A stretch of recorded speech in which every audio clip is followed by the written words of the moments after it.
Hey BookTube, it's Mickey, and today I am here to review Another Country by James Baldwin. This is my third James Baldwin novel that I've read in the past year, and he is slowly becoming one of my favorite authors. So, Another Country is, to me, about love. I think Another Country is about love in the many different forms that it takes. I think it's about romantic love, it's about platonic love, it's about self-love, and it's about the ways that different forms of oppression can have a negative impact on human beings' ability to love. Things such as racism or classism and homophobia. We see this with Rufus, a black man who has internalized the racist attitudes of his country so much that he can't even begin to believe that he could be loved by a white woman. And then his sister, who is the opposite of him, she is consistently fighting these attitudes and trying to prove herself above and better than the way that her country views her, has become kind of bitter and angry, and is oftentimes trying to punish her lover, Vivaldo, who is white, for the injustices that she faces in the world.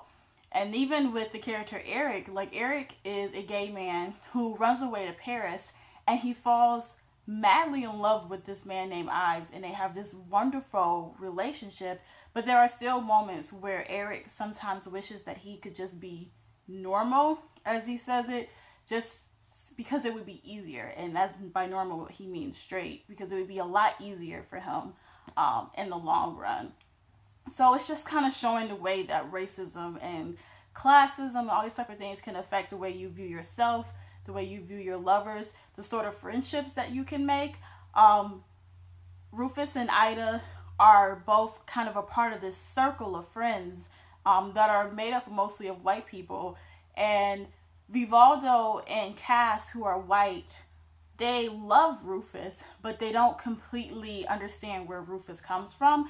And they don't completely understand where Ida comes from. They're oftentimes kind of wishing that Ida would stop talking about race all the time, partially because it's something that Ida talks about a lot, but also because they're afraid of having to look at themselves and examine the ways in which they sort of also contribute to the oppression that Black people face.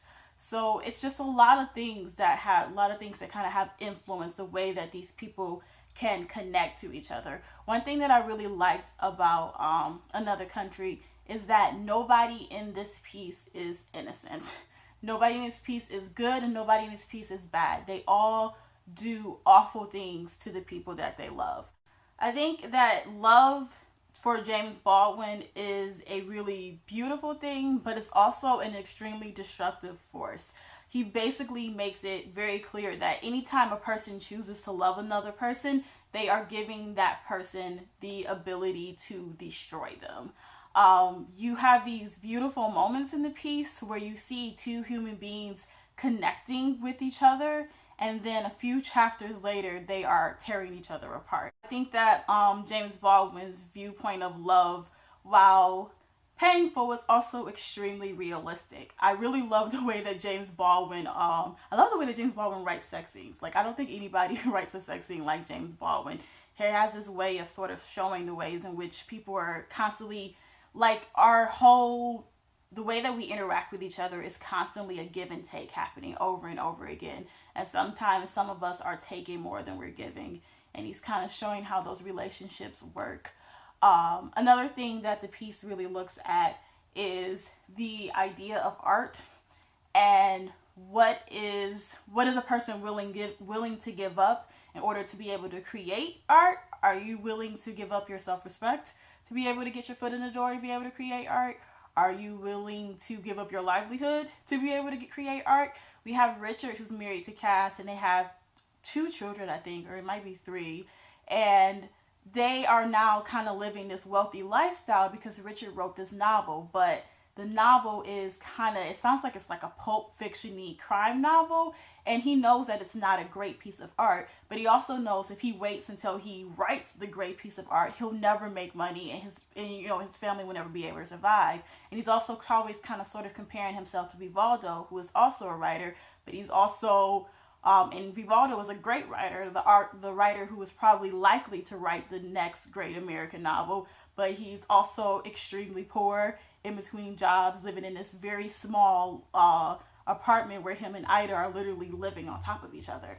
So the question becomes like, what are you willing to give up to be able to be a true artist? And is there even really such a thing? And I just really, really enjoyed the characters in this piece. I enjoyed how flawed they were. I enjoyed the interactions between them. The dialogue that occur in this book is beautiful. And I just think that this book is just a really, for me, this is like the closest I'm probably ever going to get to like reading a romance novel. Like, because I'm not really into romance. But if I was into romance, it would be like this. It would be really screwed up, effed up love. Because that's kind of how it is sometimes. I really, really would recommend that you read Another Country. It touches on so many topics. It's so beautifully written. And I think it's one of my favorite books so far that I've read this year. So I would check this out. And that's all I have to say for today.